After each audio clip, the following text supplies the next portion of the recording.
Showing knots you'll use. In this video, reef knot is demonstrated in the procedure to reef a mainsail on high wind. Alright, so raising the sail, first thing we want to do is ensure the main sheet is uncleated so the sail doesn't power up while we are. Our halyard is on the head of the sail, or it will be any second.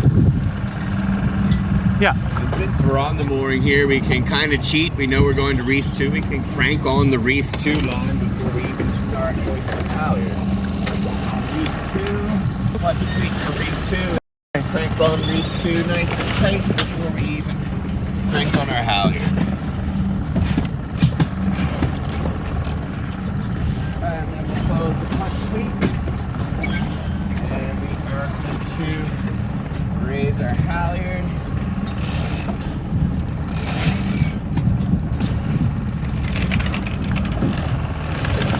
Looking up, making sure it's not fouled on the spreaders as we go.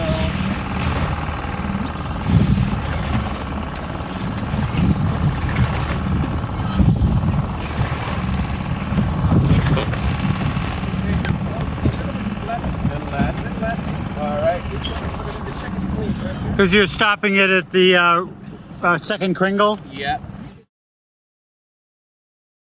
Let us know when you're secured, Adam.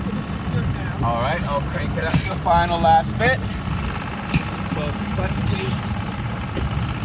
And we'll proceed on to our next step, which is tidying up the foot here. The best way to do that is to roll it all up, starting from the end where there's the most sail. So I take it here,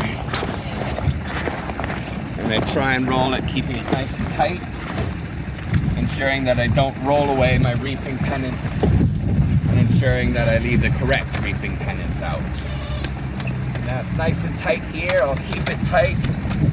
I'll grab this side, use it to hold the bundle in place while I reach around, grab that pennant, secure it with a reef knot or square knot, which is right over left.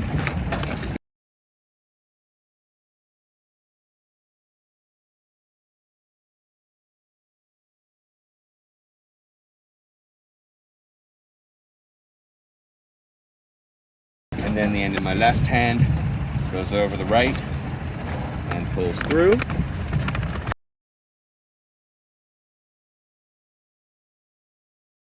And we'll keep tightening up that roll as we move towards the tack of the sail.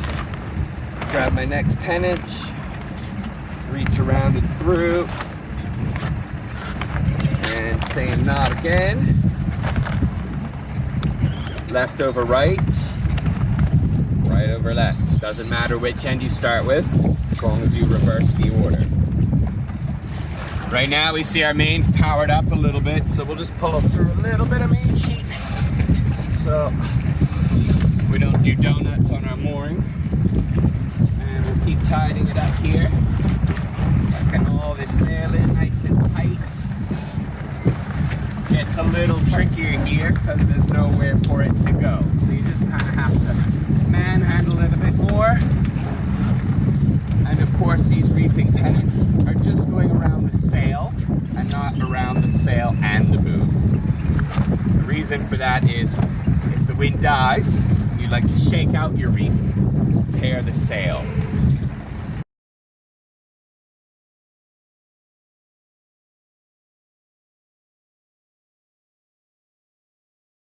The one exception is the last one, which functions as a glue tie.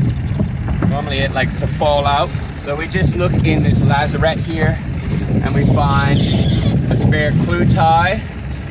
And if not, we just use one of these sail ties. Double it up so it doesn't bite too hard and we can get it off later.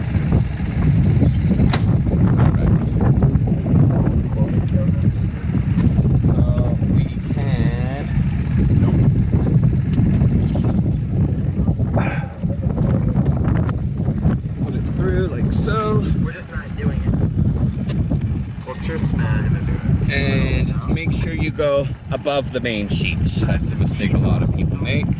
And we'll go left over right, cinch it down tight. And now I'm just doubling it up because this isn't an actual line and it will pull really tight. Otherwise, just extra a little bit. get tucked away, because a neat sail is a happy sail. And the final step of reefing is, of course, crank on our bang. And if we're reefing, we know it's windy, so we're going to crank on our backstays as well to depower the whole rig, which is already done. So you guys are ready to sail.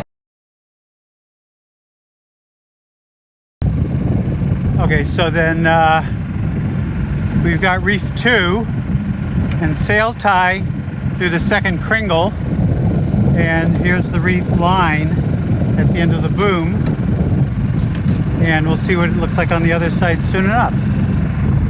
Okay, so here's the other side of the reef, and what we've got is the last line goes under the boom to the sail tie, and the others are under the sail. And you really roll up the bottom of the sail so you have better confidence where the reef 2 line is.